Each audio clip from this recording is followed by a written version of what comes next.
ስራ እንዳስራ እግር የሚያስሩ ሰዎች እንዳሉ ካወቃችሁ ከነቃችሁ በእውቀት ከሄዳችሁበት ትሰራላችሁ። ግን ለስራ እኮ ነበረ እንዴት አርጌ እግሬን ያዘኝ ካልክ ትቆማለህ። አሁን እነሱ ችሎ ካቆሙ አንተም ስራ አትችልም ማለት ነው።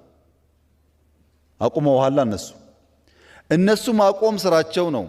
አልቆምም ብለህ ከሰራህ ስራ ትችላለህ፣ በልጣቸዋል ማለት ነው። ከበለጥካቸውና ከሰራህ በኋላ ግን ሲነጥቁህ ስራውን ስጣቸው። እነሱ መንጠቅ አንተ መስራት ስለምትችል። የባሪያ አሳዳሪ ባሪያውን ቢገል የሚጠይቀው ህግ አልነበረም፣ ሰው ዕቃ ነበር። የመኖር መብት ያስፈልገዋል። የሰው ልጅ የመኖር መብቱ ሊገፈፍ አይገባም። ሰው ነፃነት ያስፈልገዋል።